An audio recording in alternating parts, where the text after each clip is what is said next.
મારું નામ છે રાઠોડ કેવલ ને હું બાઉદીન સાયન્સ કોલેજ જુનાગઢ અભ્યાસ કરું છું ને મારો ટોપિક છે કે 2047માં આપણે ભારતને કઈ રીતના વિકસિત કરી કે તેવા આઈડિયાઝ છે હું તમારી સામે પ્રસ્તુત કરું છું.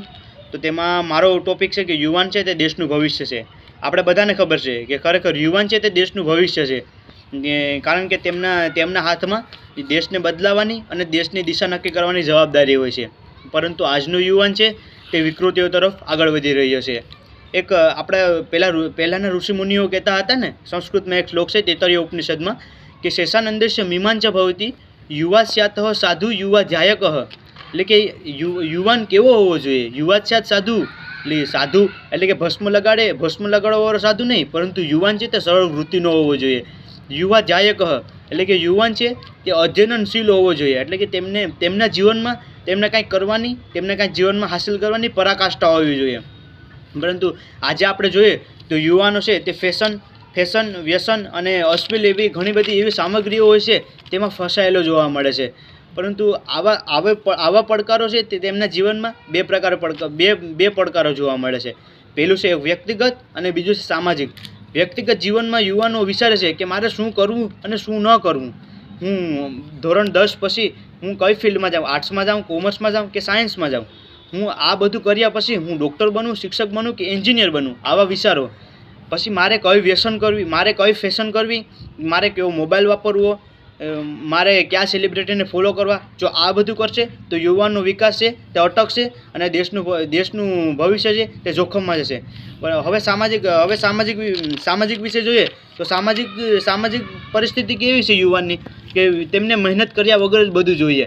પરંતુ મહેનત કર્યા વગર તો કંઈક પ્રાપ્ત કરવા માટે આપણે કહેવત છે ને કે કંઈક મેળવવા માટે કંઈક ગુમાવવું પડે છે.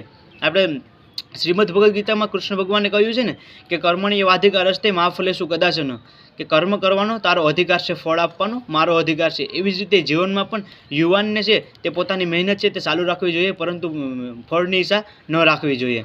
એવી જ રીતે આજનો યુવાન છે તે ફેશન ને વ્યસનમાં ફસાયેલો રહેલો છે અને સોશિયલ મીડિયામાં બંધાયેલો રહેલો છે. કેમ કે એવા ઘણા બધા સોશિયલ મીડિયાના પ્લેટફોર્મ છે જેમાં યુવાન છે તે પોતાનો ટાઈમ છે, પોતાનો સમય છે બરબાદ કરી રહ્યો છે. આપણે એક્ઝામ્પલ જોયું કે ફેસબુક છે, ઇન્સ્ટાગ્રામ છે, વોટ્સએપ છે, યુટ્યુબ છે. આવા બધા સોશિયલ મીડિયામાં છે તે યુવાન છે તે પોતાનો સમય છે તે વ્યસ્ત કરી રહ્યો છે. પરંતુ દેશના ભવિષ્ય વિશે યુવાન છે તે કાંઈ વિચારતો જ નથી. હવે મારો દેશ બદલાવાનો છે તો કંઈ એમનેમ તો બદલી જવાનું નથી, પરંતુ તેના વિશે છે કંઈક સારા વિચારો હશે અને વિચારો સાથે સંસ્કારો હોવા જોઈએ, એ ખૂબ જ જરૂરી છે. જેવી જ રીતે આપણે નાનો છોડ હોય છે તેને આપણે સારું ખાતર અને સારું પાણી આપીએ તો તેનો વિકાસ છે તે ખૂબ જ સારો થાય છે. તેવી જ રીતે દરેક મા બાપે પણ પોતાના બાળકને એવા વિચારો રજૂ કરવા જોઈએ જેથી કરી અને તેનો સારો વિકાસ છે તે થઈ શકે. જે એક્ઝામ્પલ આપણે જોઈએ કે જ્યારે ગાડીમાં બ્રેક હોય છે તો તે બ્રેક છે તે ગાડીને ચલાવવા માટે, તેને રોકવા માટે નહીં, પરંતુ તેને ચલાવવા માટે તેનો ખૂબ જ ફાળો ભજવે છે. તેવી જ રીતે આપણે એક ઉદાહરણ જોઈએ કે જ્યારે કાદવ હોય છે ત્યારે તેમાં પથ્થર રહેલો હોય છે ત્યારે તેની કંઈ વેલ્યુ હોતી નથી. તેવી જ રીતે ત્યારે તેમને ઘડી અને તેમાંથી જ્યારે સુંદર મજાની જ્યારે ભગવાનની મૂર્તિ બનાવવામાં આવે છે ત્યારે તેની વેલ્યુ કંઈક અલગ હોય છે. એવી જ રીતે જીવનમાં યુવાનીનું પણ કંઈક આવું જ હોય છે. યુવાની છે તે આપણે 19 કે 20 વર્ષના યુવાન છે તે આપણે ઘરડા જોવા મળે છે.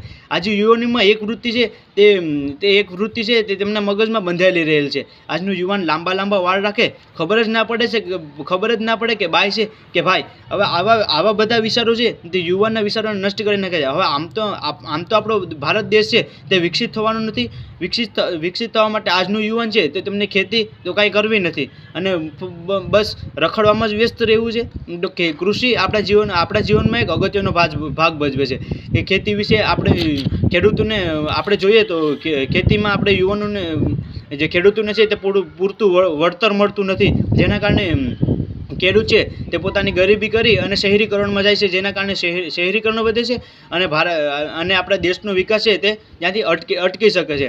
શહેરીકરણમાં જાય તો તેમાં ઉદ્યોગમાં આપણે જોઈએ તો એવા કેમિકલ્સ વધ્યા છે જેના કારણે આપણે ખેતરમાં છે તે ડીએપી NPK જેવા અનેક ગંભીર કેમિકલો છે આપણે ખેતરમાં રહીએ છીએ, જેના કારણે આપણે નુકસાન થાય છે. હવે આપણે નુકસાન થાય છે તો તેના કારણે આપણે અનેક રોગો થાય છે, જેમ કે ડાયાબિટીસ છે, જે હાર્ટ એટેક છે, તેના કારણે આપણે ઘણી બધી બીમારીઓનો સામનો કરવો પડે છે. તો પહેલાંના લોકો છે તે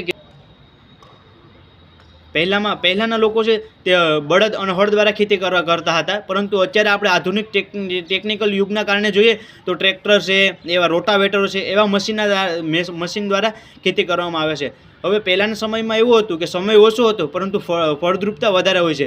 પહેલાંના જમાનામાં આપણે છાણિયું ખાતર એવો બધે ખાતર નાખતા જેના કારણે જમીન છે તે ફળદ્રુપ બનતી, પરંતુ અત્યારે તો એવા કેમિકલ્સ એવા ખાતરો આપણે જમીનમાં એડ કરીએ છીએ જેના કારણે આપણી ભૂમિ છે, આપણી જમીન છે તે નષ્ટ થવા લાગી છે, જેના કારણે આપણે છે તે આપણે ભારત દેશમાં રોગોનું પ્રમાણ છે તે વધતું જોવા મળે છે.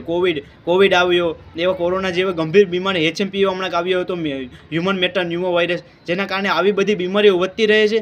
તો આપણો સોર્સ છે તે તો હ્યુમન જ છે, કારણ કે માણસ છે તે એવા કેમિકલ એડ કરે છે જેના કારણે છે તો તેનો આર્થિક વિકાસ તો થશે, પરંતુ તેનો સામાજિક વિકાસ તો ત્યાં જ અટકી જશે. એવી જ રીતે આપણે ખેડૂતો પર જોઈએ તો ખેડૂતોને પૂરતું વળતર મળતું નથી, તો તેમને ખરેખર છે પૂરતું વળતર મળવું જોઈએ. અને યુવાનોને મારી ખાસ વિનંતી એવી છે કે યુવાનોને છે તે મોબાઈલનો ઓછો યુઝ કરવો જોઈએ, જેથી કરી અને તે સોશિયલ મીડિયાનો શિકાર ન બની શકે અને તેના જીવનમાં સારા વિચારો અને સારા સંસ્કારો ખીલે એવી મારી અપેક્ષા છે. અસ્તુ. જય હિન્દ, જય ભારત, ભારત માતા કી જય.